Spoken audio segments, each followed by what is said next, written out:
रात के तीसरे पहर में गोरखपुर के लोग जब गहरी नींद में होते हैं, तब एक शख्स स्वच्छता की मुहिम को आगे बढ़ाने में जुटे रहते हैं।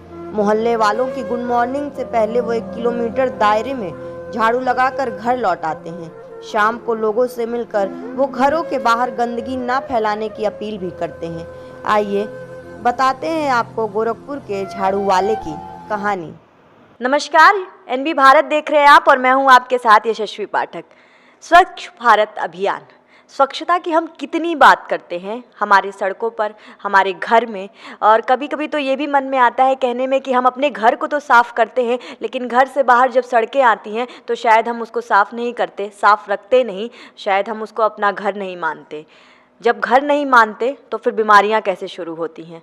लेकिन अगर मैं आपसे कहूं कि इस बीच कुछ लोग इस गोरखपुर में, या गोरखपुर की शान के तौर पर अगर मैं कहूं, झाड़ू बाबा का नाम तो आपने बहुत सुना होगा, लेकिन झाड़ू बाबा बनने की कहानी किस तरह से शुरू होती है। और ये कहानी कहते हैं कि अगर आपको कुछ नया करना है तो पहले अपने आप को समझाना होता है कि मैं नया करने जा रहा हूँ, और नया करने के साथ अब ये कारवां इस तरीके से बढ़ जाता है कि 2008 से ये कारवां शुरू होता है और 2022 तक चलता है। आज हम बहुत बात करते हैं हाइजीन की, आज हम बहुत बात करते हैं अवेयरनेस की, आज घर घर कूड़ा उठाने वाला आता है, लेकिन वो शख्स किस तरीके से शख्सियत उसकी रही होगी कि उसने अपने घर से झाड़ू उठाया और रोड साफ करने, ना सिर्फ अपनी गलियों को साफ किया बल्कि गोरखपुर के पिछले 2008 से गिनूं तो तब से साफ कर रहे हैं। बात कर रही हूँ महेश शुक्ला जी के बारे में।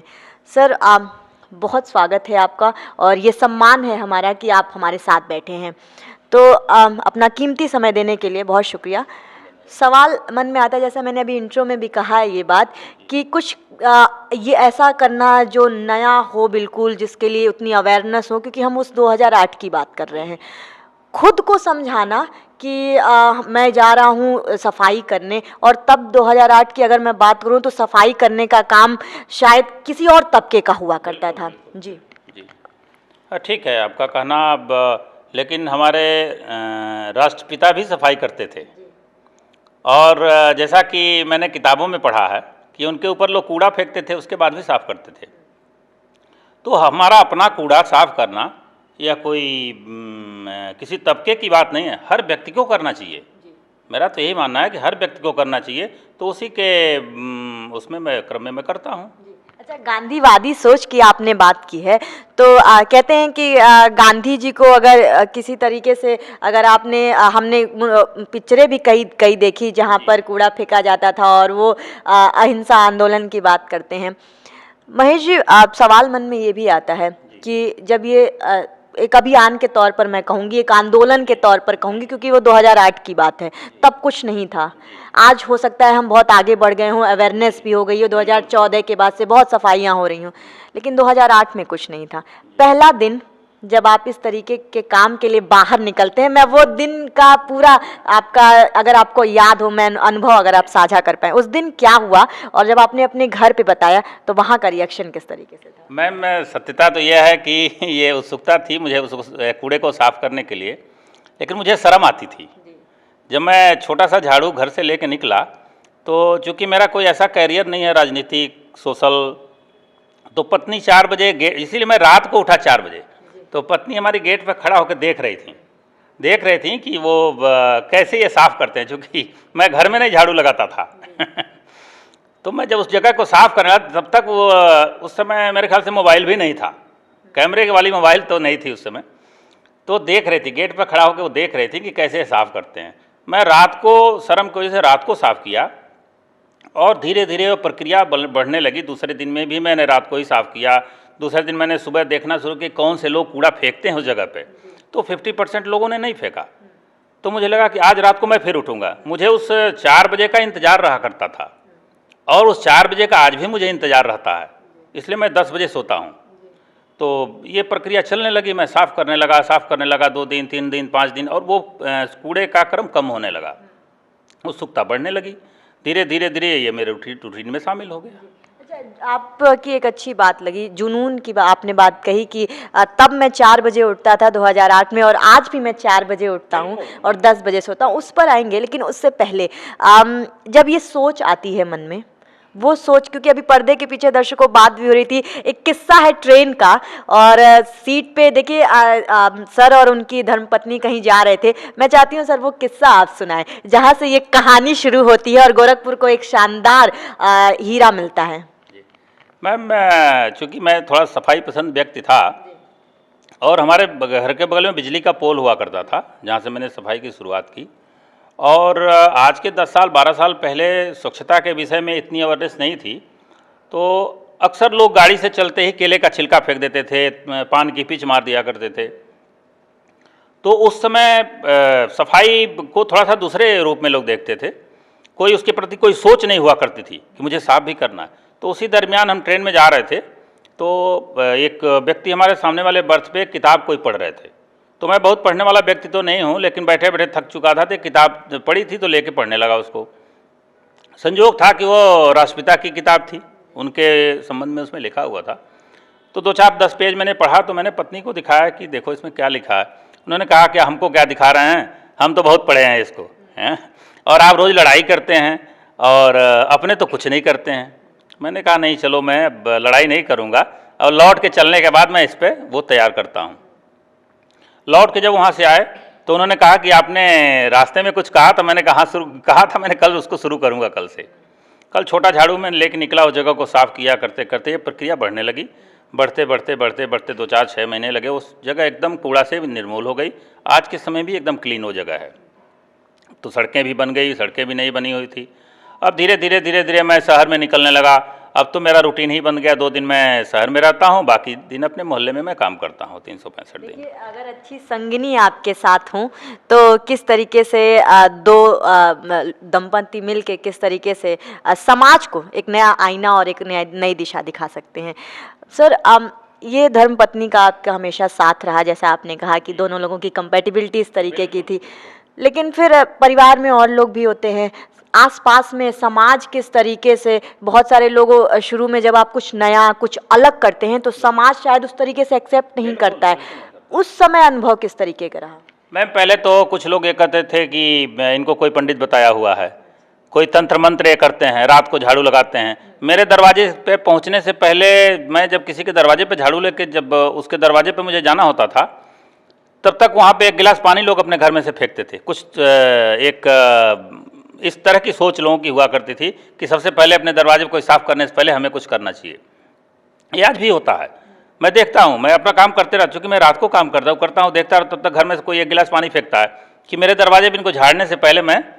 तो तमाम तरह की बातें होती थी कि कोई कहता था चुनाव लड़ेंगे, कोई कहता था कुछ होगा, कोई कहता सभासद का चुनाव लड़ेंगे, कोई कहता था कोई तंत्र मंत्र बताया, कोई कहता लक्ष्मी बिटोरते हैं। तो पत्नी हमसे कही कि इस तरह की औरतों की बातें आती हैं सामने, क्योंकि आप तो रात को काम करते हैं, दिन में ऑफिस चले जाते हैं। तो मैंने कहा भाई देखो, मैं तो अब निकल चुका हूँ, मुझे किसी को सफाई नहीं देना है, मुझे सफाई करना है, और मैं अब पीछे नहीं हो सकता। जिसको जो इच्छा हो कहता रहे, मैं अपना काम करता रहूँगा। उसके बाद पत्नी का भी कोऑपरेशन मेरे साथ तभी भी था, आज भी है। डेली मेरे यूनिफॉर्म को धुल के तैयार करना, सुबह के लिए पूरे जैसे ऑफिस का मेरे मैचिंग वो तैयार करती हैं। आप कभी मेरे घर आए तो मैं आपको दिखाऊं कि नीचे का लोअर किस टाइप का है, उस पर मैचिंग टी शर्ट कौन सी चलेगी और कैप कौन सी रहेगी, उस पर चश्मे कौन से होंगे और कौन से मास्क उस दिन के होंगे, ये कल मेरा डिसाइड रहता है। तो ये पत्नी के कोऑपरेशन से ही होता है, बिना परिवार के कोऑपरेशन के नहीं हो सकता। तो बच्चों का क्या रिएक्शन, क्योंकि आजकल हम उस दौर में रहते हैं कि अगर कुछ अलग आप कर रहे हैं तो शायद बच्चे भी भागते हैं उस चीज़ से। मैं बताऊं आपको कि मैं जहां शहर में काम करने निकलता हूं तो रात को 4 बजे अक्सर मेरे बच्चे पत्नी भी जाती हैं रामगढ़ ताल पे। वो लोग टहलते हैं, मैं काम करता हूं, कोई दिक्कत नहीं। वो लोग अपना काम करते हैं, मैं अपना काम करता हूं। बच्चों से कोई पूछता है, बच्चे करते हैं, ठीक है। एक राष्ट्रहित में हम लोगों का काम करते हुए राष्ट्रहित में अगर कुछ कर रहे हैं तो कोई बुराई नहीं है इसमें जी, कोई दिक्कत। अगर मैं एक सवाल आपको मैं सुन रही थी तो एक सवाल और मन में आया कि रात का ही समय क्यों चुना? मैम, चूँकि मैं एक व्यवसायी आदमी हूँ, 10 से 8 तो मेरा बिजनेस होता है, कुछ अपना भी पर्सनल पारिवारिक जिम्मेदारियाँ भी हैं, और रात का समय इसलिए कि मेरे पास अपने सोने में के समय से मैं कर्टेल किया हूँ। मैं 4 बजे उठ जाता हूँ। जब मुझे शहर में जाना होता है तो मुझे लगता है मैं 3:30 बजे उठता हूँ, क्योंकि 4 बजे मैं गोलघर से गुजरता हूँ। 4 बजे मैं गोलघर से, और 4:10 पे मैं रामगढ़ ताल पहुंच जाता हूं, वहां पे मैं अपना वर्किंग शुरू कर देता हूं।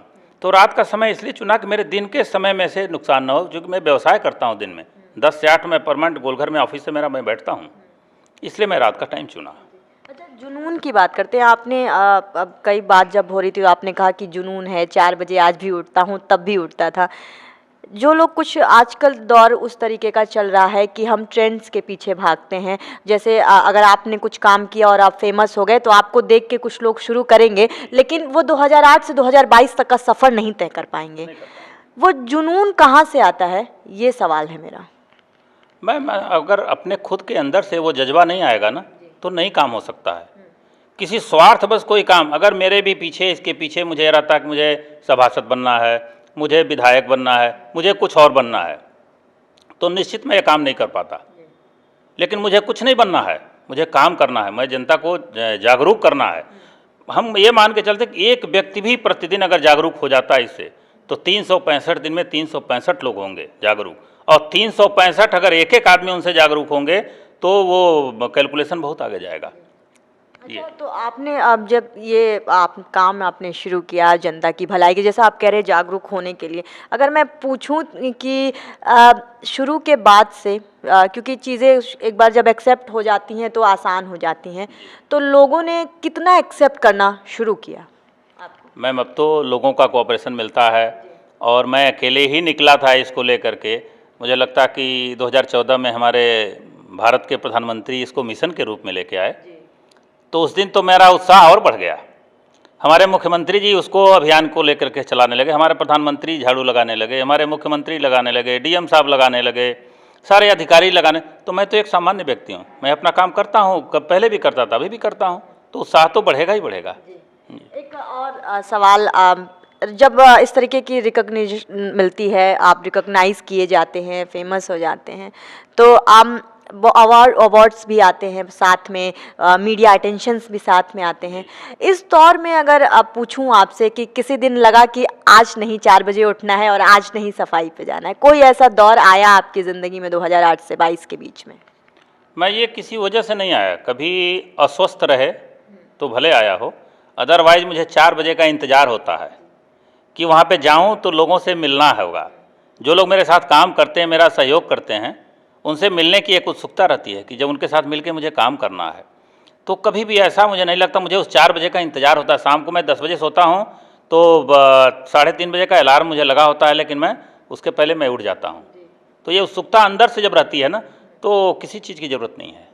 देखिए, जब उत्सुकता अंदर से रहती है तो किसी चीज़ की ज़रूरत नहीं है। और एक हर बार मैं जब ऐसे चेहरों को ले आती हूँ जो आपको एक मैसेज देंगे, जो अवेयरनेस बांटेंगे और जिनकी ज़िंदगी प्रेरणा स्रोत रहती है आपके लिए, जो प्रेरणादायक बन जाती है आपके लिए, तो उनकी बातों में हमेशा आपको एक मैसेज नज़र आएगा। जब जुनून होता है आपके पास, जब संघर्ष करने की इच्छा होती है आपके पास, तो परिवार साथ आता है। हो सकता है कुछ कठिनाइयाँ आपको इनिशियली मिलेंगी, शुरुआत में लोग शायद आपको एक्सेप्ट ना करें, लेकिन विश्वास जो आपके अंदर होगा कि मुझे जागरूक करना है या मुझे कुछ भी अपने लिए करना है, समाज के लिए करना है, तो कारवां बनता चला जाता है। ये वो कारवां है जो 2008 से 2022 के बीच में चला है और ऐसे निरंतर चला आ रहा है। हम 2014 की बात करते हैं जब हिंदुस्तान स्वच्छ भारत अभियान की तरफ चल रहा था, लेकिन उससे कई साल पहले 2008 में ये अभियान महेश शुक्ला जी के द्वारा चल चुका था। और हम आत्मनिर्भर होने की बात करते हैं, ब्रांड एम्बेसडर होने की बात करते हैं, और